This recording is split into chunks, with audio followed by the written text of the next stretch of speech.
Alam niyo ba na ang babaeng ito ay allegedly mastermind ng pagpatay sa kanyang asawa sa mismong honeymoon pa nila? Ay, grabe. Grabe na yung mga babae ngayon sa India. And this is not the first time na nangyari ito. Kasi marami silang cases na ganito. Kasi naman para kasi silang, alam mo yun, walang choice when it comes to marriage. Na kahit hindi nila gusto yung lalaki na ipapakasal sa kanila ng mga magulang nila, hindi sila makakahindi.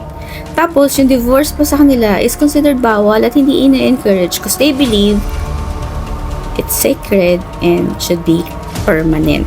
And the only way na makakaiwas sila sa kahihiyan, lalong-lalo na sa mga kababaihan, ay kung namatay na yung asawa nila.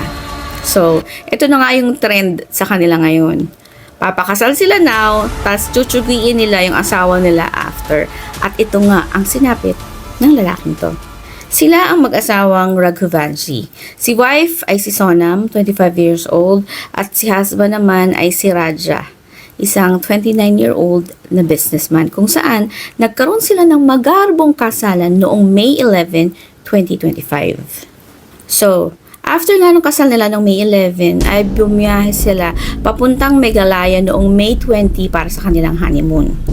Tingnan nyo, ang ganda pala ng place na to, especially kung nature lover ka.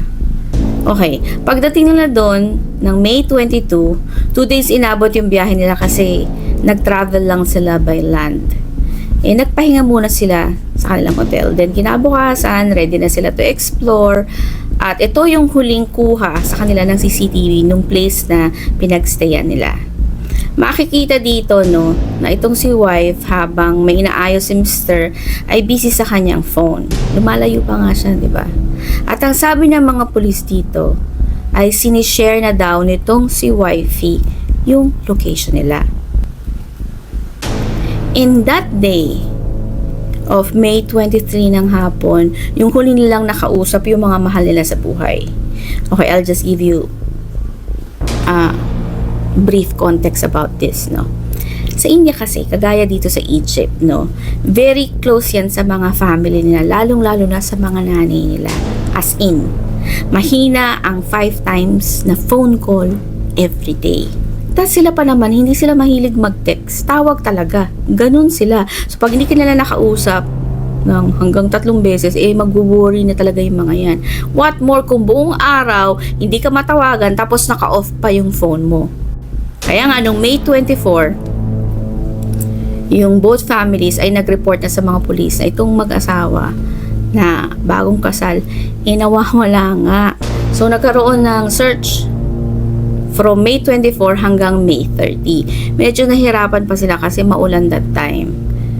Then, yun nga, sa kasamaang palad, ay natagpuan yung bangkay ni husband malapit sa falls noong June 2. Si wife naman ay missing, pero lumabas din ito. At nasa kustodya na siya ng mga pulis noong June 9. During the investigation, ayon dito sa tour guide nila, ay nakita niya na may mga lalaking lumapit sa mag-asawa. Sabi naman itong si wifey, ay hinarang nga daw sila ng mga hindi kilalang kalalakihan at namatay yung asawa niya sa pagtatanggol sa kanya, kaya siya nakatakas. Biktima din daw siya dito. Pero alam niyo ba, nung nahuli yung 3 suspect, by the way, may isa daw na nakatakas at kasalukuyang pinaghahanap. But anyway, ito yung twist dito sa story Yung isang suspect habang ini-interview ay napakanta. At yun nga, ang itinuturo niyang mastermind ay si wifey. And it turns out na lover pala ni wifey yung isa dun sa 3 at siya si Raj Kushwaha. At siya din yung nag-hire dun sa 3 niyang kasama. Siya pala yung totoong love at karelasyon ni wifey. Kaso nga, wala silang magawa dun sa arranged marriage. So, akala nila, this is the only way they can live happily ever after na pag sa malayo at sa kagubatan nila ginawa yung krimen, ay makakalusot sila.